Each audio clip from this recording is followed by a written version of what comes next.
إن الحمد لله نحمده ونستعينه ونستغفره ونؤمن به ونتوكل عليه ونعوذ بالله من شرور أنفسنا ومن سيئات أعمالنا من يهده الله فلا مضل له ومن يضلل فلا هادي له وأشهد أن لا إله إلا الله وحده لا شريك له وأشهد أن محمدا عبده ورسوله اللهم صل على محمد وعلى آل محمد كما صليت على إبراهيم وعلى آل إبراهيم إنك حميد مجيد اللهم بارك على محمد وعلى آل محمد كما باركت على إبراهيم وعلى آل إبراهيم إنك حميد مجيد أما بعد فإن خير الحديث كتاب الله وخير الهدي هدي محمد صلى الله عليه وسلم وشر الأمور محدثاتها وكل محدثة بدعة وكل بدعة ضلالة وكل ضلالة في النار. تمام تعریفیں اللہ تعالیٰ کے لیے ہیں جو سارے جہاں کا خالق، مالک اور اس کا پروردگار ہے. رحمتیں اور سلامتی ہو احمد مجتبیٰ محمد مصطفیٰ محمد بن عبداللہ پر جو سارے جہاں والوں کے لیے رحمت بنا کر بھیجے گئے.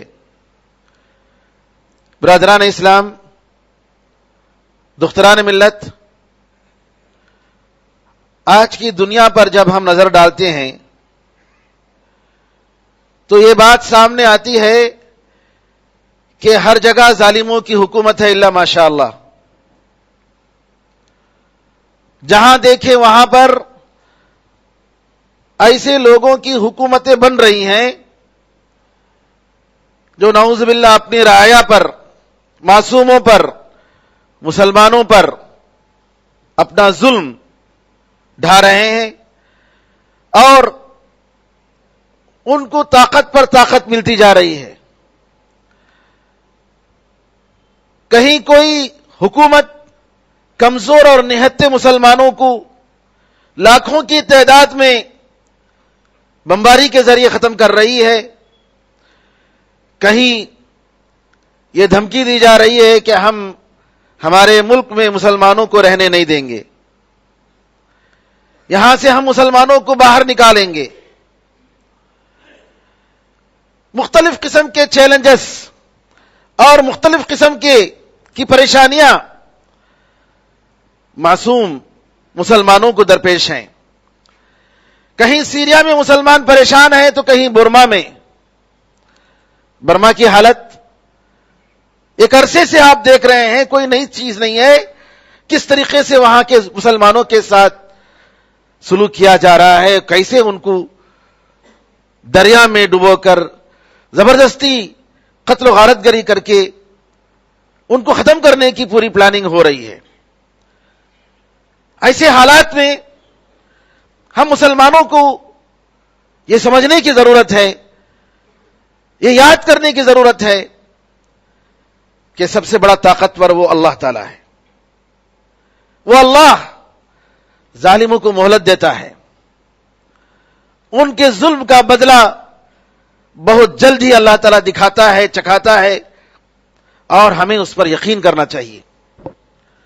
آج کے خطبے میں ہم اللہ تعالیٰ نے پرانے اقوام کے ساتھ کیسے ان کے ظلموں کا بدلہ چکھایا، کس طریقے سے ان کے تکبر اور ان کی طاقت اور ان کی قوت کو ملامٹ کر کے رکھ دیا. اللہ نے فرمایا کہ یہ لوگ تم سے زیادہ طاقتور تھے.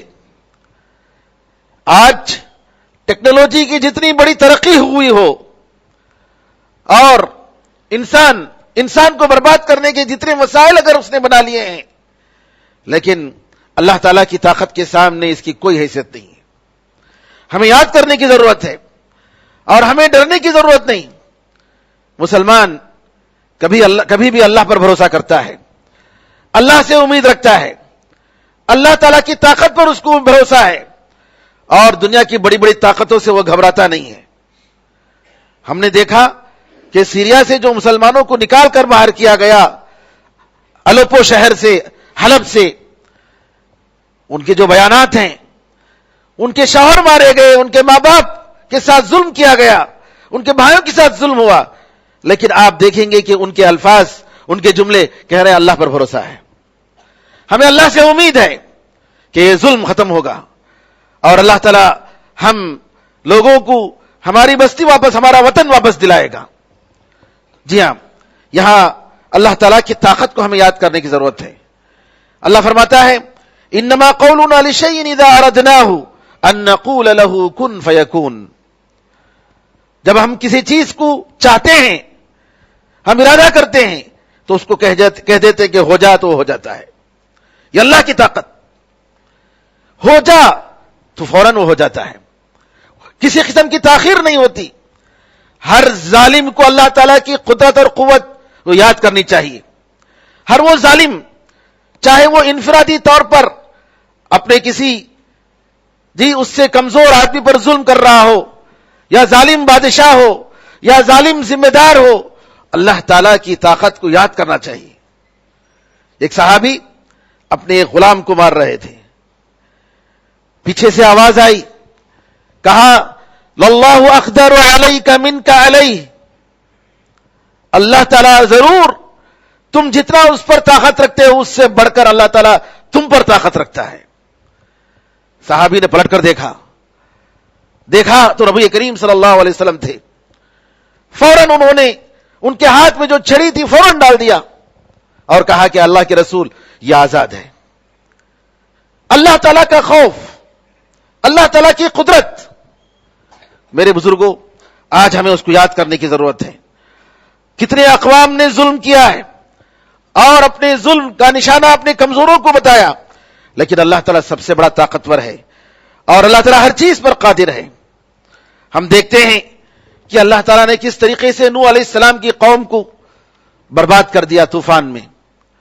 زمین سے پانی، آسمان سے پانی، ہر طرف سے پانی اور پناہ کی کوئی جگہ نہیں۔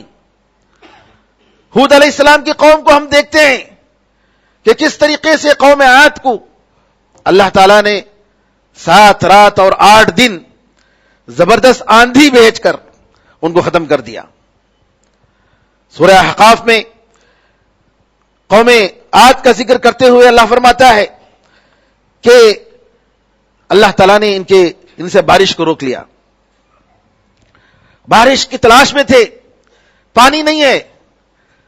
ایک عرصے کے بعد دیکھا کہ ایک بادل ہے، کالا بادل آ رہا ہے۔ کہا قالوا هذا عارض ممطرنا، یہ بارش، یہ بادل، اس میں بارش ہوگی، ہمیں پانی ملے گا۔ اللہ نے کہا بل هو ما استعجلتم به، بلکہ یہ وہ عذاب ہے جس کی تم جلدی کر رہے تھے۔ تدمر كل شيء بأمر ربها، اللہ کے حکم سے ہر چیز کو یہ برباد کر رہی تھی آندھی۔ فاصبحوا لا يرى الا مساكنهم، ان کے گھر نظر آ رہے تھے، ان کا کوئی وجود نہیں تھا۔ كذلك نجزي القوم المجرمين، اسی طریقے سے ہم مجرم لوگوں کو بدلہ دیتے ہیں۔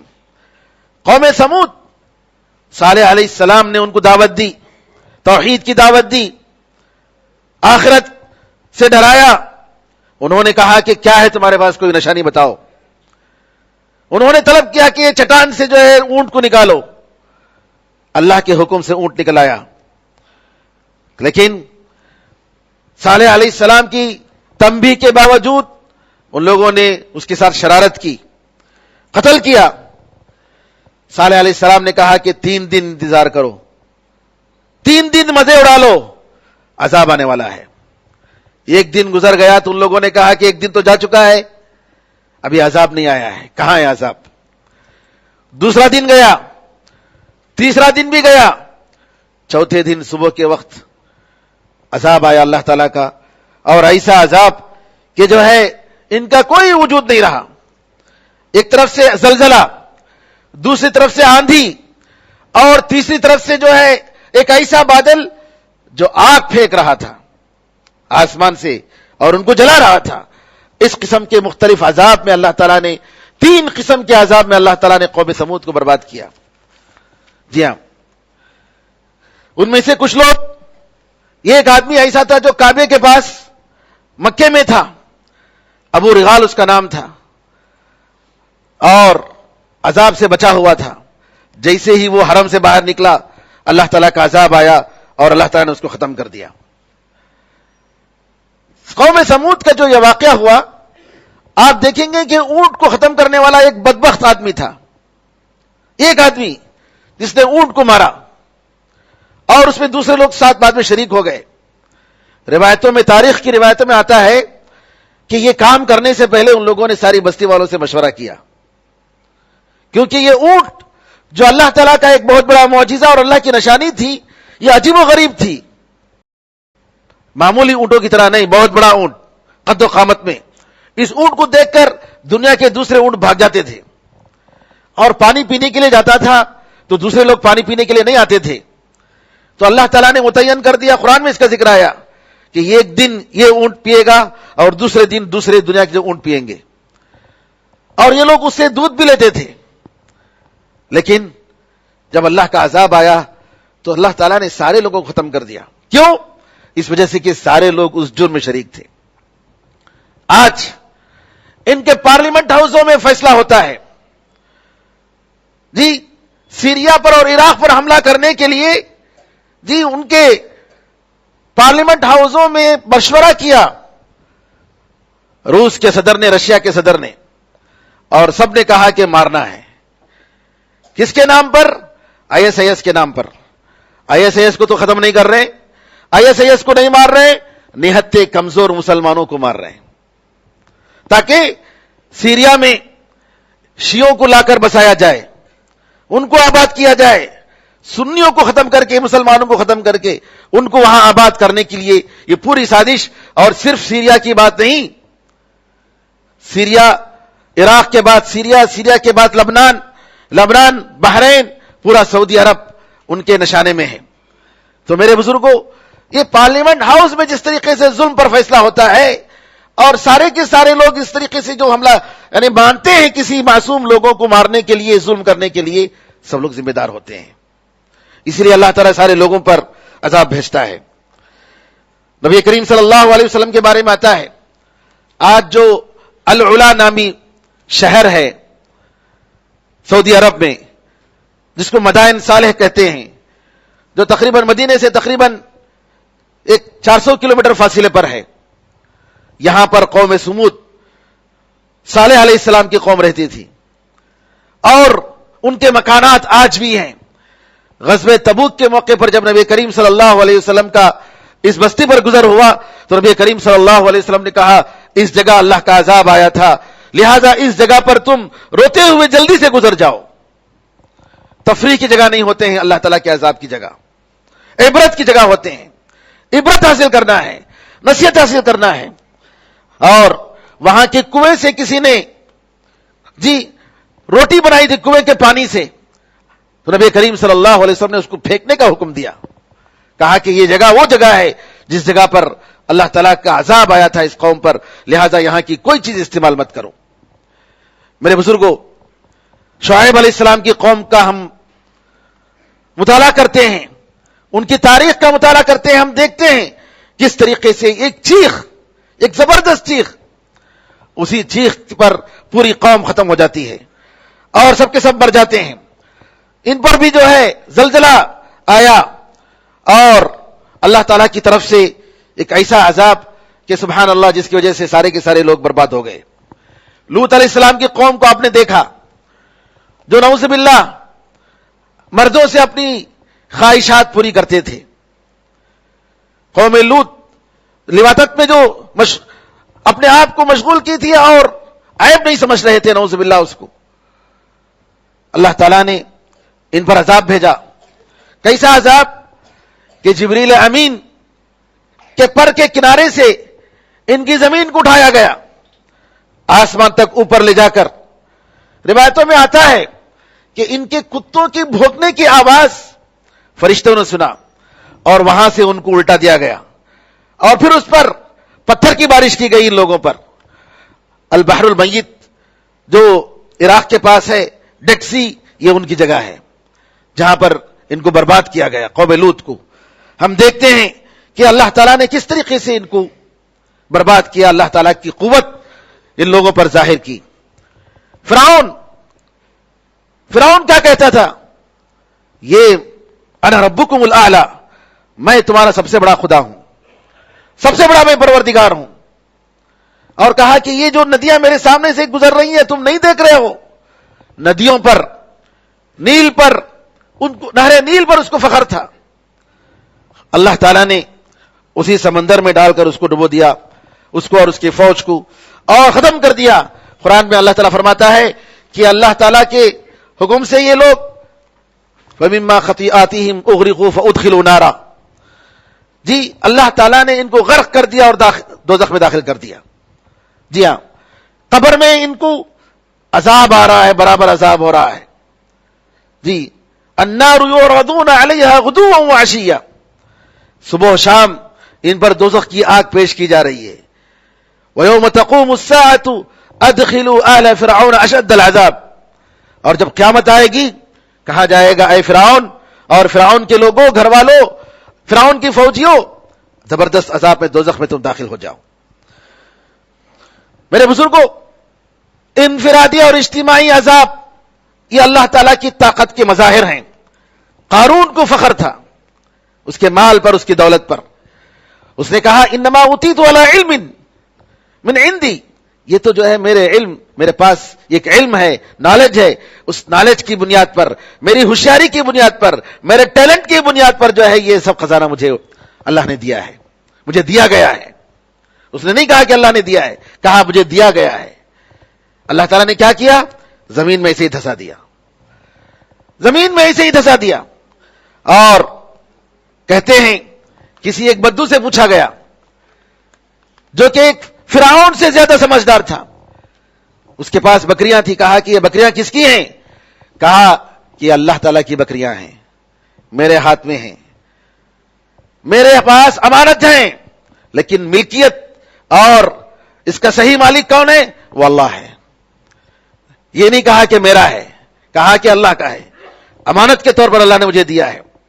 جی امانت کے طور پر. میرے بزرگوں، ہمیں اس کو سمجھنے کی ضرورت ہے. آپ نے دیکھا قرآن کریم میں ایک اور بستی والوں کا قصہ آیا جن کے پاس اللہ نے 3 نبیوں کو بھیجا. ان کے اوپر ایمان لانے والے ایک اللہ کے ولی نے کہا ان پر ایمان لاؤ، یہ لوگ سچے رسول ہیں.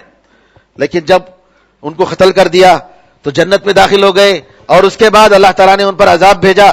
کہا کہ ان پر کسی قسم کا کوئی فوج ہم نے نہیں بھیجی، ایک چیخ تھی، ایک چیخ تھی، سب ختم ہو گئے. ہاتھی والوں کا قصہ آپ جانتے ہیں کہ ابرہہ کا قصہ جو کعبہ ڈھانے کے لیے آیا تھا، کس طریقے سے اللہ تعالیٰ نے برباد کر دیا. ابن کثیر رحمت اللہ علیہ کہتے ہیں چمگاڈر جیسے پرندوں کو اللہ تعالیٰ نے ان پر بھیجا، اور ہر پرندے کے ساتھ چھوٹے چھوٹے 3 کنکر تھے، اس کے چونچ میں اور اس کے 2 پاؤں میں ایک ایک. اور جیسے ہی وہ کنکر ڈالتے کسی پر فوراً وہیں ختم ہو جاتا. یہ باغ والے جن کا ذکر سورہ قلم میں آیا ہے، جن کے باپ تو نیک تھے لیکن بچے جب اس باغ پر مالک ہوئے کہا کہ نہیں، ہم کسی مسکین کو نہیں دیں گے، مسکینوں کے غریبوں سے آنے سے پہلے ہم اپنے مال کو، ہم اپنے باغ کو کاٹ لیں گے، پھل نکال کر لے چلیں گے. سازش کی، راتوں رات اللہ تعالیٰ نے جی آگ کا عذاب بھیجا اور وہ باغ اور وہ کھیت ختم ہو گئی. اسی طریقے سے سورہ کہف میں ذکر آتا ہے کہ وہ شخص جس کو اللہ تعالیٰ نے کھجور کے اور اس طریقے سے انگور کے باغات دیے تھے، کھیتیاں تھی، فخر کیا، اللہ پر ایمان لایا، ایمان نہیں لایا، اللہ تعالیٰ کے ساتھ کفر کیا. کہا کہ اگر آخرت ہوگی تب مجھے اس سے زیادہ وہاں ملے گا. نعوذ باللہ، اللہ کے ساتھ کفر اور آخرت میں کفر، آخرت پر کفر، ایمان نہیں تھا. نتیجہ کیا ہوا کہ اللہ تعالیٰ نے برباد کر دیا. اور ایسے واقعات اور بھی آئیں گے. اور دنیا کی سب سے بڑی فوج قیامت کے قریب یاجوج اور ماجوج کی فوج ہوگی، جو چونٹیوں کی طرح، کیڑے مکوڑوں کی طرح ہر طرح سے نکلیں گے اور جن کی طاقت کا کوئی مقابلہ نہیں کر سکتا ہے. یاجوج اور ماجوج. عیسیٰ علیہ السلام اور ان کے ساتھ جو مومن ہوں گے وہ پہاڑ پر پناہ لیں گے. اتنے میں اللہ تعالیٰ جو ہے ان پر ایک قسم کا، ان کے گردن میں ایک قسم کا کیڑا پیدا کرے گا. یہ لوگ اتنا فساد مچائیں گے کہ ساری زمین پر ان کی حکومت ہوگی. پھر اس کے بعد کہیں گے کہ ہم نے زمین والوں کو تو زیر کر لیا ہے, شکست دے دیا ہے, اب آسمان والوں کو زیر کرتے ہیں, یہاں سے تیر ماریں گے. روایتوں میں آتا ہے, صحیح روایتوں میں, کہ اللہ تعالیٰ جو ہے کہے گا کہ اس کو خون میں ڈبو کر واپس کرو. واپس جب آئے گا تو کہیں گے ہم نے آسمان والوں کو بھی زیر کر لیا ہے. اتنے فخر اور اتنا کفر, نعوذ باللہ. اور اللہ تعالیٰ ان کے گردن میں ایک کیڑا پیدا کرے گا, وہ کیڑا جو بکریوں کے ناک میں جیسے ہوتا ہے اس قسم کا کیڑا, وہیں ختم ہو جائیں گے, وہیں برباد ہو جائیں گے, ایک ساتھ مر جائیں گے. پھر ان پر جو ہے ان لاشوں کو ختم کرنے کے لیے اللہ تعالیٰ بارش برسائے گا, زمین پاک ہوگی, پھر عیسیٰ علیہ السلام اتریں گے. جی میرے بزرگوں, یہ آپ دیکھ رہے ہیں کہ اس قسم کے اور بھی واقعات حدیث میں آتا ہے کہ نبی کریم صلی اللہ علیہ وسلم کے خاندان کا ایک آدمی حرم مکہ کعبے کے پاس پناہ لے گا. دشمن اس کے ختم کرنے کے لیے, کعبے کو گرانے کے لیے آئیں گے, بڑی فوج آئے گی, اور اللہ تعالیٰ اس فوج کو زمین میں دھسا دے گا, ختم کر دے گا. جی اللہ تعالیٰ کی بہت ساری فوجیں ہیں. للہ جنود السماوات والارض, اللہ تعالیٰ کی بہت ساری فوجیں ہیں. یہ دنیا کی طاقت, یہ سپر پاور لوگوں کی طاقت, اللہ تعالیٰ کی طاقت کے سامنے کچھ بھی نہیں ہے. جی ٹائٹینک کشتی بنائی ان لوگوں نے, چیلنجر کے نام سے ایک سیٹلائٹ بنایا, ختم ہو گیا. کیا کیا ان لوگوں نے بنائی, کون سی ٹیکنالوجی ان کے کام آتی ہے, کچھ نہیں ہوتی ہے. اللہ تعالیٰ دیکھتے ہیں کیسی قسم کی بیماریاں بھیجتا ہے. جی دیوانی گائے کے نام سے, جی میڈ کاؤ ڈیسیز, جی ایڈس, اور پتہ نہیں نئی نئی قسم کی بیماریاں, آندھیاں, طوفان, جی آگ, یہ سب اللہ تعالیٰ کے عذاب ہیں. اللہ تعالیٰ کے عذاب کو ہمیں یاد کرنا چاہیے. وَلِلَّهِ جُنُودُ السَّمَاوَاتِ وَالْأَرْضِ, اور اللہ نے فرمایا وَمَا يَعْلَمُ جُنُودَ رَبِّكَ إِلَّا هُوَ, تیرے پروردگار کے لشکروں کو سوائے اس کے کوئی نہیں جانتا ہے. وہ پانی کو چاہے تو وہ لشکر بنا دیتا ہے, فوج بنا دیتا ہے. وہ آگ کو چاہے تو فوج بنا دیتا ہے. وہ ہوا کو چاہے تو فوج بنا دیتا ہے. ہر چیز اس کی فوج ہے. اس کی طاقت اور اس کی قوت کا ایک انسان اندازہ نہیں لگا سکتا. اس لیے قرآن میں اللہ نے فرمایا وَمَا قَدَرُ اللَّهَ حَقَّ قَدْرِهِ, ان لوگوں نے اللہ تعالیٰ کی طاقت کا, اس کی قدرت کا اندازہ نہیں لگایا. میرے بزرگوں, ہمیں ضرورت ہے اس بات کی کہ ہم ان واقعات سے عبرت لیں اور اللہ تعالیٰ سے ہم التجا کریں. خاص طور پر آج کل جو حالات ہیں, ان حالات میں ہمیں اللہ سے دعا کرنی چاہیے. فجر کی نماز میں سیریا اور برما کے لوگوں کے لیے ہمیں دعا کرنی چاہیے. نبی کریم صلی اللہ علیہ وسلم کی یہ سنت رہی ہے کہ ایسا عذاب اگر مسلمانوں پر اگر کہیں آ جاتا. ایک مرتبہ نبی کریم صلی اللہ علیہ وسلم, جی ایک دو بڑے قبیلے تھے, رعل اور ذکوان, ان لوگوں نے جی کہا کہ ہمارے ساتھ کچھ لوگوں کو بھیجیے, جی تاکہ وہ اسلام کی دعوت پھیلائیں. نبی کریم صلی اللہ علیہ وسلم نے 70 حافظ صحابہ کو بھیجا. ایک جگہ لے جا کر مکے کے قریب ان لوگوں نے سب کو قتل کر دیا. نبی کریم صلی اللہ علیہ وسلم نے ان کے حق میں بد دعا کی, قریش کے حق میں بد دعا کی. تو یہ سنت ہے. اور حدیثوں میں آتا ہے کہ رکوع سے اٹھ کر نبی کریم صلی اللہ علیہ وسلم دعا کرتے تھے, اے اللہ فلاں فلاں پر تو تیری لعنت بھیج, تیرا عذاب بھیج. تو لہٰذا ہم لوگوں کو دعا کرنی چاہیے فجر کی نمازوں میں. اور مفتی سعودی عرب نے یہ حکم دیا ہے, مسلمانوں سے گزارش کی ہے کہ ہم دعائے قنوت کریں. اس کو قنوت نازلہ کہتے ہیں. قنوت نازلہ یعنی اگر کسی جگہ عام مسلمانوں پر کوئی مصیبت آ جائے تو ایسی مصیبت کے موقع پر دعا کرنی چاہیے, اور اس میں ہاتھ اٹھا کر دعا کرنے کا نبی کریم صلی اللہ علیہ وسلم سے ثبوت ملتا ہے کہ آپ رکوع سے اٹھتے تھے اور ہاتھ اٹھا کر دعا کرتے تھے. مختصر دعا ہو اور سارے مسلمانوں کے لیے دعا ہو. اللہ تعالیٰ سے دعا ہے کہ اللہ تعالیٰ سارے مسلمانوں کی حفاظت فرمائے, سارے مسلمانوں پر رحم فرمائے, سارے کمزوروں اور معصوموں پر رحم فرمائے, ظالموں کو اللہ تعالیٰ خاتم فرمائے, ظالموں کو اللہ تعالیٰ ظالموں پر عذاب بھیجے, ان کے ظلم کا مزہ جو ہے دنیا میں بھی چکھائے اور آخرت میں چکھائے, ان کی سازش کو اللہ تعالیٰ ان کی بربادی کا سبب بنا دے, ان کی پلاننگ میں اللہ تعالیٰ ان کو ختم کر دے, ان کے درمیان پھوٹ ڈال دے, اختلاف ڈال دے, اور اللہ تعالیٰ ان کو برباد کر دے. اس طریقے سے ہمیں دعا کرنی چاہیے. اللہ تعالیٰ سے دعا ہے کہ اللہ تعالیٰ ہماری دعاؤں کو قبول فرمائے. آمین ارحم الراحمین. بارک اللہ لنا ولکم فی القرآن العظیم ورفعنا وإیاکم بالآیات والذکر الحکیم. انہ تعالی جواد کریم ملک بر رؤوف رحیم رب حلیم.